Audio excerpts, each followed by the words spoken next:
उस घर की खिड़की में कौन बैठा था? रमेश के गायब होने के बाद शिवपुर पहले जैसा नहीं रहा। शहर वैसा ही था, वही गलियां, वही दुकानें, वही लोग। लेकिन अब हर किसी की नज़र अनजाने में उसी घर पर चली जाती थी। लोग बातें कम और खामोशियां ज्यादा करने लगे थे।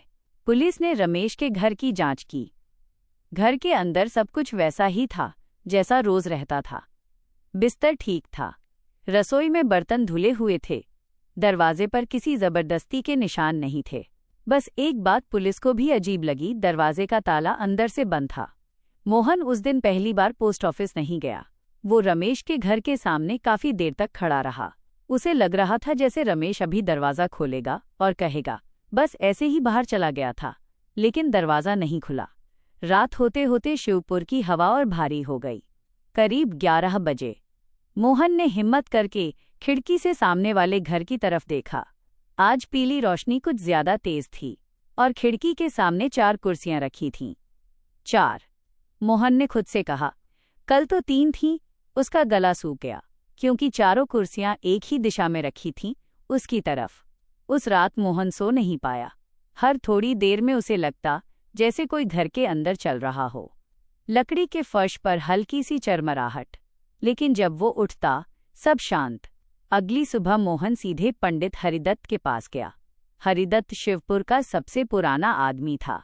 लोग कहते थे वो सिर्फ मंत्र नहीं, लोगों की आदतें भी पढ़ लेता है। मोहन ने पूरी बात एक एक करके बता दी। हरिदत्त काफी देर तक कुछ नहीं बोला, फिर बोला, तुम लोग बहुत देर से उस घर को देख रहे थे? मोहन ने पूछा, इसका क्या मतलब? हरिदत्त ने कहा, कुछ जगहें देखे जाने के लिए नहीं होती, वो देखने वालों को अपनी तरफ खींच लेती हैं। उसी दिन शाम को एक और खबर आई। रेलवे क्वार्टर में रहने वाला सुरेश रात से गायब था। उसका घर भी अंदर से बंद था। मोहन के हाथ कांपने लगे। उस रात मोहन ने तय किया, अब वो खिड़की से नहीं देखेगा।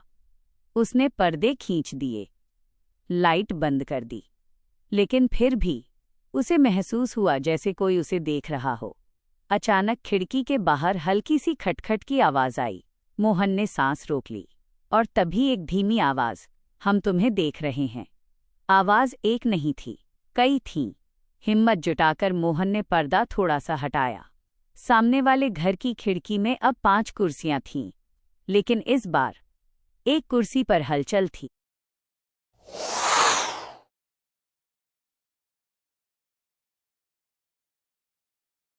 जैसे कोई अपनी जगह बदल रहा हो। मोहन की नज़र धीरे धीरे एक कुर्सी पर ठहर गई। उसे लगा वह आकृति धीरे धीरे उसकी तरफ मुड़ रही है।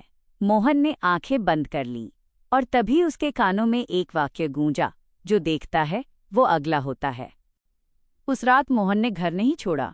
सुबह शिवपुर के लोग एक और घर बंद पाया, मोहन का।